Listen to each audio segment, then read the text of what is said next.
तो हेलो सांग मैंने आज देखिपे 5टा बेल पागरे मु शुभ दीदी को खोजुची। शुभ दीदी कहती शुभ दीदी देखला बेल को शुभ दीदी बाड़ी रे। शुभ दीदी कौन कर अरे वाह ये तो खरा दिन प्रस्तुति चली कौन गछ लगाउछ पुदीना गछ कौन ताले बड़ हेले जूस पीवा नियाती भाव तो देखि पारथुबे शुभ दीदी पूरा प्रस्तुति लगी जाइछंती माने देखि पारथुबे नाडुका गछरे फूल आसी गलानी आउ एठी फल भी हे सारलानी आउ देखि पारथुबे गछटा केते बड़ हे गलानी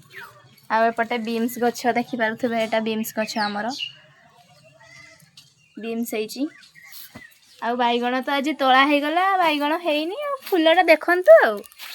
आउ पालंग गछरे हमें खाई पारलानी टाइम हेलानी तो मंजी हे गलानी